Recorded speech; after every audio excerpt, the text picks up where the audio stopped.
मित्रों, भगवान से हम सब प्रार्थना करते हैं और अपने लिए कुछ ना कुछ मांगते हैं, लेकिन भगवान से क्या मांगना चाहिए ये हमें स्वामी विवेकानंद जी सिखाते हैं। ये प्रसंग उस समय का है जब स्वामी विवेकानंद जी के पिताजी का स्वर्गवास हो गया। जिन लोगों से उनके पिता ने कर्ज लिया था वे बार बार घर पर आकर पैसे मांगने लगे और उनके पैसे चुकाने में घर की सारी पूंजी चली गई। उनकी चाची ने उनके परिवार को घर से अलग कर दिया। अब 7 सदस्यों के परिवार का भार नरेंद्र के ऊपर आ पड़ा। नरेंद्र उस समय लॉ के प्रथम वर्ष में थे, पर घर की परिस्थितियों को देखते हुए उन्होंने लॉ छोड़ दी और नौकरी की तलाश करने लगे। घर की परिस्थितियां इतनी खराब हो गई थी कि कभी कभी दिन में एक बार ही भोजन हो पाता था। नरेंद्र दिन दिन भर कंपनियों के और ऑफिसों के चक्कर लगाता था ताकि एक नौकरी मिल सके जिससे घर का खर्चा चल सके, पर बहुत प्रयास करने पर भी कोई नौकरी नहीं मिली। नरेंद्र उस समय बीए पास थे, इसलिए अधिकारी वर्ग के पदों के लिए आवेदन दिया करते थे, पर जब उन्हें कोई नौकरी नहीं मिली तो फिर उन्होंने क्लर्क के पदों के लिए भी आवेदन देना आरंभ किया।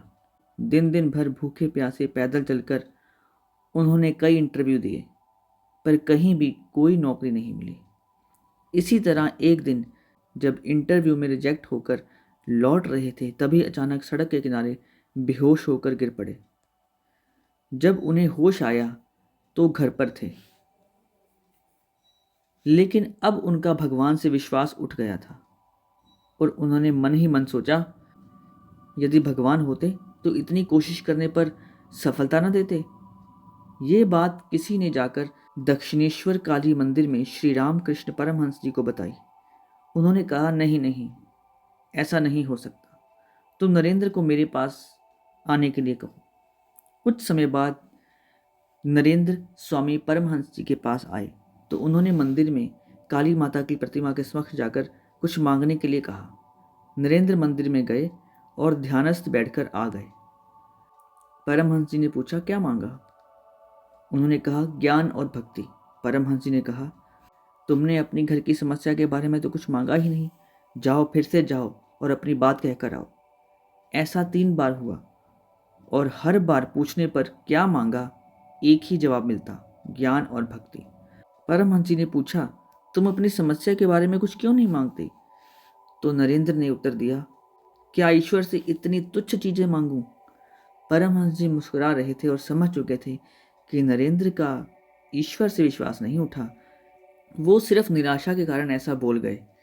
यही नरेंद्र आगे चलकर स्वामी विवेकानंद जी हुए और शिकागो में दिए गए अपने भाषण से विश्व में प्रसिद्ध हुए। मित्रों, कई बार ऐसा ही दौर हम सबकी जिंदगी में आता है, पर ऐसा होने पर आप घबराए नहीं और निराश तो बिल्कुल भी ना हो। ईश्वर ने आपके लिए कुछ और सोच रखा है। सोचिए, अगर स्वामी विवेकानंद जी की क्लर्क की नौकरी लग जाती तो क्या हम उन्हें स्वामी विवेकानंद जी के रूप में देख पाते? शायद नहीं।